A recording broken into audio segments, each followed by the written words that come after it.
नमस्कार दोस्तों, Byju's exam prep IAS Hindi में आप सभी का स्वागत है। आज हम आपके सामने 26 मार्च 2023 के दैनिक क्विज प्रस्तुत कर रहे हैं, जिसमें द हिंदू तथा पीआईबी से संबंधित प्रमुख समाचारों को आधार बनाकर प्रारंभिक परीक्षा के प्रश्न आपको अभ्यास के लिए दिए जाएंगे। साथ साथ विगत वर्षों में यूपीएससी के द्वारा प्रारंभिक परीक्षा में पूछे गए प्रश्न हम आपको अभ्यास के लिए देंगे और अंत में आज के किसी महत्वपूर्ण तथ्य की हम चर्चा करेंगे। तो आज के सत्र को प्रारंभ करते हैं और आज का पहला प्रश्न हम देखते हैं। अर्थ आवर के संदर्भ में निम्नलिखित कथनों में से कौन सा या कौन से सही हैं या हैं। आप अर्थ आवर के संदर्भ में कुछ प्रमुख तथ्यों को देख लें, उसके बाद जो भी विकल्प दिए गए हैं उनको आसानी से हम हल कर पाएंगे। तो अगर हम अर्थ आवर की बात करते हैं तो वर्ल्ड वाइल्ड लाइफ फंड यानी अगर हम WWF की बात करें, इसके द्वारा प्रमुख रूप से अगर हम देखें तो ये पहल एक तरह से शुरू की गई थी और इसकी शुरुआत अगर हम देखें तो 2007 में हुई थी और सबसे पहले ये शुरुआत ऑस्ट्रेलिया का जो सिडनी शहर है वहाँ से की गई थी। भारत की अगर हम बात करें तो भारत 2009 में इसमें शामिल हुआ और आज भारत में आप देखिए 58 शहर इसमें प्रमुख रूप से भाग लेते हैं। इस पहल का प्रमुख रूप से उद्देश्य ये है कि जो भी एक तरह से अलग अलग प्रकार के उपकरण हैं उनको 1 घंटे के लिए बंद किया जाए और ये एक तरह से आप देखें तो 8:30 से 9:30 के बीच में प्रमुख रूप से संचालित किया जाता है। प्रत्येक वर्ष मार्च में जो अंतिम शनिवार होता है, यानी अगर हम 25 मार्च की इस साल बात करें तो वहाँ पर 8:30 से 9:30 के बीच में जितनी भी अलग अलग कृत्रिम रूप से प्रकाश के साधन हैं उनको बंद कर दिया जाता है। तो बिजली की जो खपत है उसको एक तरह से हम बचत करते हैं। तो आप कह सकते हैं कार्बन उत्सर्जन की जो स्थितियां हैं उनको नियंत्रित करने में ये मदद करता है। इसी पहल को हम अर्थ आवर के नाम से प्रमुख रूप से जानते हैं। तो यहाँ पर अगर हम पहले कथन की बात करें, यह यूनेस्को की पहल है तो गलत है, यह WWF की प्रमुख रूप से पहल है। दूसरा, यह आयोजन द्विवार्षिक रूप से आयोजित किया जाता है। नहीं, यह वार्षिक रूप में आयोजित हो रहा है जिसमें व्यक्तियों, समुदायों और व्यवसायों को 1 घंटे के लिए गैर जरूरी बिजली की बत्तियां बंद करने के लिए प्रोत्साहित किया जाता है। तो ये जो द्विवार्षिक दिया गया इसीलिए गलत हो जाता है, ये प्रत्येक वर्ष है, अन्यथा पूरा कथन एक तरह से सत्य है। तो यहाँ पर दूसरा कथन इसीलिए असत्य हो जाता है। आपसे पूछा गया सही कथन, तो इनमें से कोई भी कथन सत्य नहीं है, इसीलिए आपका उत्तर है डी, इनमें से कोई नहीं। दूसरा प्रश्न हम देखते हैं, निम्नलिखित में से कौन से कृत्रिम बुद्धिमत्ता यानी आर्टिफिशियल इंटेलिजेंस के अनुप्रयोग हैं। पहला, AI क्रेडिट कार्ड धोखाधड़ी की संभावना को कम करने में मदद कर सकता है। क्रेडिट कार्ड के संदर्भ में आप देखें, कृत्रिम बुद्धिमत्ता का उपयोग करके किसी भी तरह के साइबर फ्रॉड की जो स्थितियां हैं वो रोकी जा सकती हैं, क्योंकि जो व्यक्ति की पहचान है वो सुनिश्चित की जा सकती है और इस आधार पर यह फ्रॉड रुक सकता है। तो पहला प्रयोग बिल्कुल संभव है। दूसरा, ईमेल स्पैम से व्यक्तियों और व्यवसायों की मदद करता है, तो यह भी पहचान करके किसी भी तरह से आपको कोई हानि हो पाए उसको रोक सकता है, जो भी ईमेल एक तरह से स्पैम के रूप में आपको प्राप्त होती हैं। तीसरा, इसका उपयोग स्वास्थ्य सेवाओं में परिष्कृत यानी जो सोफिस्टिकेटेड एक तरह से मशीनें हैं उनके निर्माण के लिए किया जा सकता है, बीमारियों का पता लगा सकती हैं और कैंसर कोशिकाओं की पहचान कर सकती हैं। तो आर्टिफिशियल इंटेलिजेंस से आप देखें इस तरह के प्रयोग किए जा रहे हैं और ये बिल्कुल एक तरह से संभव है। इसी के साथ साथ मृदा में जो भी कमियां हैं और जो पोषक तत्व की कमी है उसकी ये पहचान कर सकता है, तो यह परीक्षण करने की शक्ति भी कृत्रिम बुद्धिमत्ता से बनाई जा सकती है। इसी के साथ साथ कृत्रिम बुद्धिमत्ता के माध्यम से बफर में जो भी डाटा एक तरह से उसका ओवरफ्लो पता लगाने में ये सहायक होगा, यानी जो भी एक तरह से डाटा कहीं पर केंद्रित करके रखा गया है, अगर उसका किसी भी रूप में गलत तरीके से उपयोग किया जा रहा है तो उसकी पहचान भी कृत्रिम बुद्धिमत्ता से हो सकती है। तो आप देखें ये पांचों ही एक तरह से जो अनुप्रयोग हैं वो AI यानी आर्टिफिशियल इंटेलिजेंस के हो सकते हैं।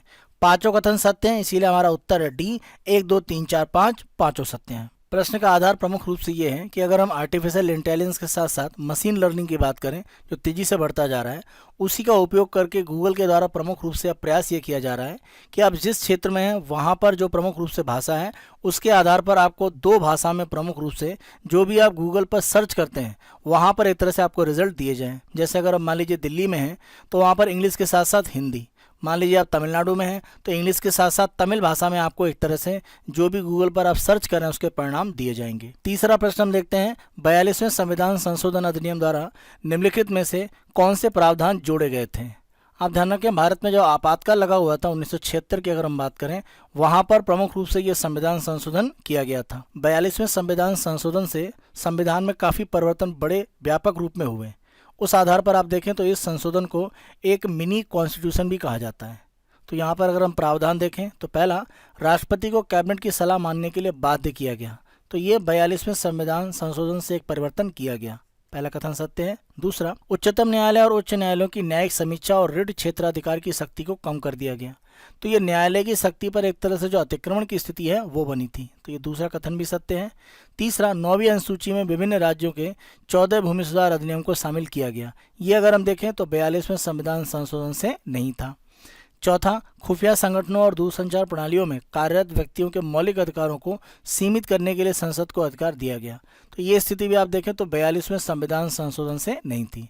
केवल 1 और 2 है, इसीलिए हमारा उत्तर हो जाता है ए, केवल 1 और 2 सत्य हैं। प्रश्न का आधार प्रमुख रूप से ये है कि अगर हम मलयालम लेखक आनंद की बात करें तो उनके द्वारा आपातकाल के समय में जो भी अलग अलग तरह के परिवर्तन किए गए थे उनके संदर्भ में आप देखें तो प्रमुख रूप से जो भी अलग अलग रिकॉर्ड है उनको इकट्ठा करके रखा गया है। चौथा प्रश्न हम देखते हैं, एम विश्वेश्वरैया के संबंध में निम्नलिखित कथनों पर विचार कीजिए। पहला, विश्वेश्वरैया को महाराज कृष्णराज वाडियार चतुर द्वारा मैसूर का दीवान नियुक्त किया गया था। तो ध्यान रखें 1912 में ये मैसूर के दीवान बनाए गए थे महाराज कृष्णराज वाडियार चतुर्थ के द्वारा, जो उस समय मैसूर के शासक थे।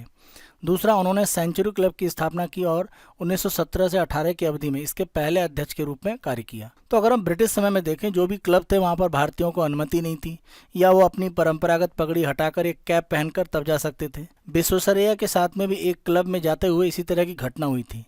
उस आधार पर उन्होंने अपने स्वयं के क्लब स्थापित करने की बात सोची और इसी आधार पर 1917 में उन्होंने बेंगलुरु में सेंचुरी क्लब की स्थापना की। तो दूसरा कथन सत्य है। तीसरा, वे अलमट्टी बांध के मुख्य अभियंता थे। तो अलमट्टी बांध के संदर्भ में आप देखें इसका संबंध विश्वेश्वरैया के साथ नहीं है। तो तीसरा कथन असत्य है। 1 और 2 सत्य हैं, इसीलिए हमारा उत्तर है ए, केवल 1 और 2 सत्य हैं। प्रश्न का आधार प्रमुख रूप से ये है कि वर्तमान में प्रधानमंत्री कर्नाटक के दौरे पर हैं और चिक्काबालपुर अगर हम जिले की बात करें जहां पर विश्वेश्वरैया का एक तरह से जन्म स्थान भी है, वहां पर प्रधानमंत्री जी के द्वारा एम विश्वेश्वरैया को श्रद्धांजलि दी गई। दैनिक क्विज के दूसरे भाग में हम यूपीएससी के द्वारा विगत वर्षों में पूछे गए प्रारंभिक परीक्षा के प्रश्न आपको अभ्यास के लिए देते हैं।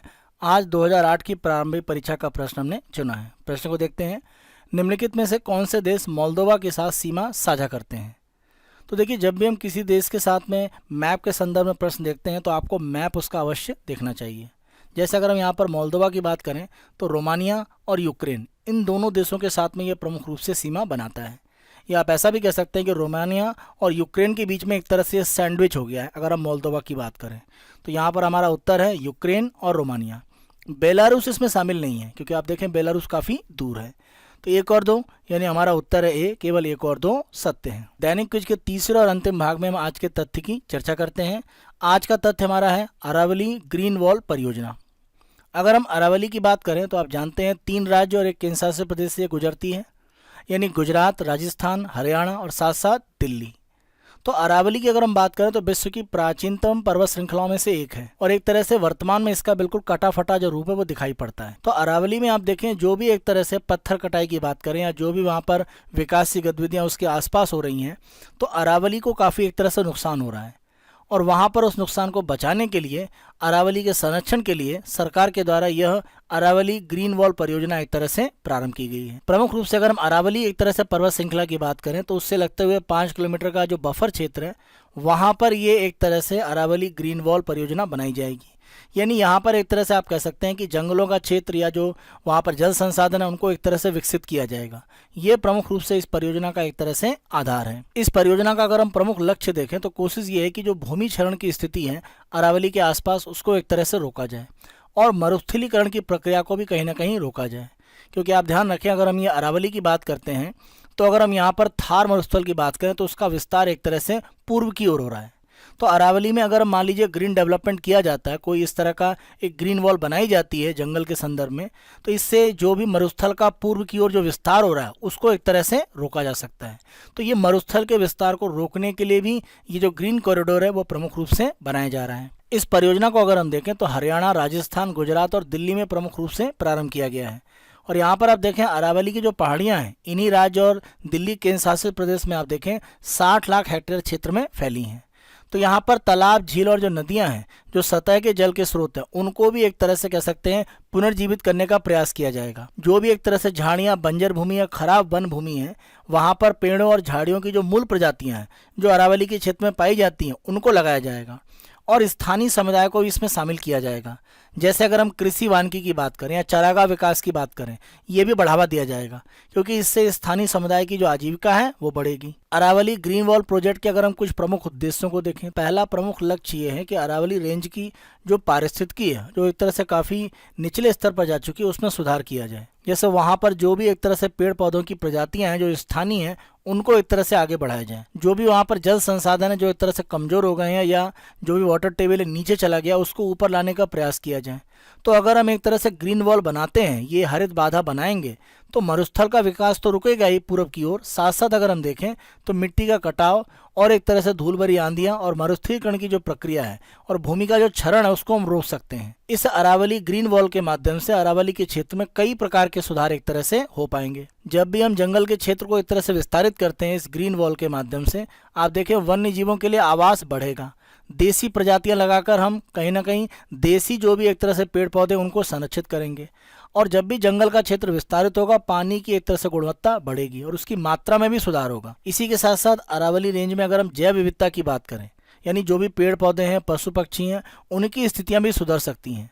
तो ये पूरे पारिस्थितिकी तंत्र को अरावली में सुधारेगा। इसी के साथ साथ कार्बन उत्सर्जन की जो स्थितियां वो रुकेंगी और जलवायु परिवर्तन पर अंतिम रूप में हम कहीं ना कहीं कुछ एक तरह से लगाम लगा पाएंगे। स्थानीय समुदाय को जैसा हमने बात करी कि वनीकरण, कृषि वानिकी यानी कृषि के साथ साथ आप छोटे जंगल लगाकर, यानी जो मेड़ है उस पर मान लीजिए पेड़ लगाकर, और जल संरक्षण की गतिविधियां, उसमें जनता को शामिल किया जाएगा, जिससे सतत विकास और आजीविका के अवसर बढ़ेंगे। और आय, रोजगार, खाद्य सुरक्षा और सामाजिक लाभ जब बढ़ते हैं तो किसी भी परियोजना में जो स्थानीय समुदाय है उसकी भागीदारी बढ़ती है। इस परियोजना को अगर हम देखें तो केंद्र सरकार, राज्य सरकार, वन विभाग, अनुसंधान संस्थान, नागरिक समाज संगठन, निजी क्षेत्र की संस्थाएं और स्थानीय समुदाय, इनके द्वारा मिलकर प्रमुख रूप से संचालित किया जाएगा। इस परियोजना के लिए जो वित्त पोषण की स्थिति है, तकनीकी कौशल की बात है, नीतियों में आपस में जो समन्वय चाहिए और जन जागरूकता, इसके लिए सरकार काम करेगी। अरावली ग्रीन वॉल प्रोजेक्ट के माध्यम से आप देखें एक तरह से अलग अलग प्रकार की जो भी जैव विविधता को या पर्यावरण संरक्षण की जो कन्वेंशन है या जो अंतर्राष्ट्रीय संधियां हैं, उनको भी भारत कहीं ना कहीं जो उसके लिए योगदान करने के लिए लक्ष्य दिया गया, उसकी प्राप्ति की दिशा में कदम है। जैसे पहली अगर हम कन्वेंशन की बात करें, United Nations Convention to Combat Desertification, तो आप देखें थार मरुस्थल का पूर्व की ओर जो विस्तार है इस अरावली ग्रीन वॉल प्रोजेक्ट के माध्यम से होगा। तो हम यूएनसीसीडी जो कन्वेंशन है उसको कहीं ना कहीं आगे बढ़ाएंगे। जैव विविधता का संरक्षण होगा तो कन्वेंशन ऑन बायोलॉजिकल डाइवर्सिटी, इसको हम कहीं ना कहीं मजबूत करेंगे। इस परियोजना के माध्यम से अगर हम देखें तो हम ग्रीन वॉल एक तरह से बना रहे हैं 5 किलोमीटर चौड़ा, जो जंगल का क्षेत्र होगा। तो ये कार्बन सिंक की तरह काम करेगा, यानी वायुमंडल में जो एक तरह से कार्बन उत्सर्जन हुआ है उसको एक तरह से कम करने में मदद करेगा। यानी United Nations framework convention on climate change, इसको भी प्रमुख रूप से आगे बढ़ाने में ये मदद करेगा। तो भारत की अलग अलग कन्वेंशन में जो प्रतिबद्धताएं हैं, इसके माध्यम से कहीं ना कहीं एक तरह से आगे बढ़ेंगी। आज के दैनिक कुछ को हम यहीं पर समाप्त करते हैं। बायजूस एग्जाम पर IAS हिंदी को आप बहुत अधिक पसंद कर रहे हैं, अधिक से अधिक संख्या में लाइक करें, शेयर करें, और अभी तक अगर आपने हमारे YouTube चैनल को सब्सक्राइब नहीं करा है तो हमारे YouTube चैनल को आज ही सब्सक्राइब करें। धन्यवाद।